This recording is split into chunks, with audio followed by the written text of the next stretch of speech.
প্রথমে হোয়াটসঅ্যাপ অ্যাপ্লিকেশনটি ওপেন করবেন, তারপর এখান থেকে থ্রি ডট আইকনে ক্লিক করবেন। এবার আপনি এখান থেকে সেটিংসে ক্লিক করবেন।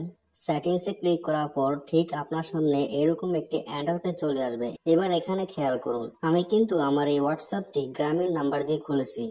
এবার আমি এখন এই নাম্বারটি পরিবর্তন করে অন্য আরেকটি নাম্বার এড করব।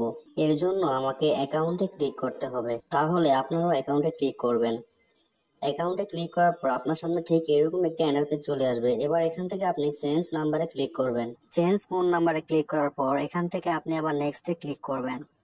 নেক্সটে ক্লিক করার পর এখানে আপনি দুইটি অপশন দেখতে পাবেন। প্রথম অপশনটি হচ্ছে enter your old phone number with country code, and second অপশনটি হচ্ছে enter your new phone number with country code. এর মানে হচ্ছে আপনি প্রথম অপশনে আপনার পুরনো নাম্বারটি দিবেন, যে নাম্বার দিয়ে আপনি হোয়াটসঅ্যাপটি খুলেছেন ওই নাম্বারটি দিবেন, এবং সেকেন্ড অপশনে আপনি নতুন যে নাম্বারটি দিতে চান ওই নাম্বারটি দিয়ে দিবেন।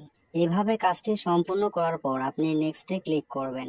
নেক্সটে ক্লিক করার পর এখান থেকে আপনি আবার ডানে ক্লিক করবেন। ডানে ক্লিক করার পর আপনি কিছুক্ষণ ওয়েট করবেন।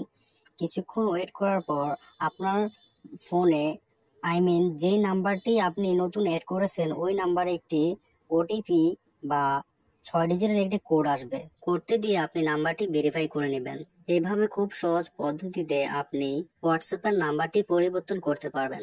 এতে আপনার কোনো পুরনো কন্টাক্টও যাবে না, সবগুলোই থেকে যাবে আপনার মোবাইল ফোনে, আপনার কন্টাক্টে। ভিডিওটি ভালো লাগলে অবশ্যই একটি লাইক কমেন্ট করবেন এবং চ্যানেলটি সাবস্ক্রাইব করে পাশে থাকবেন। And thanks for full video watching.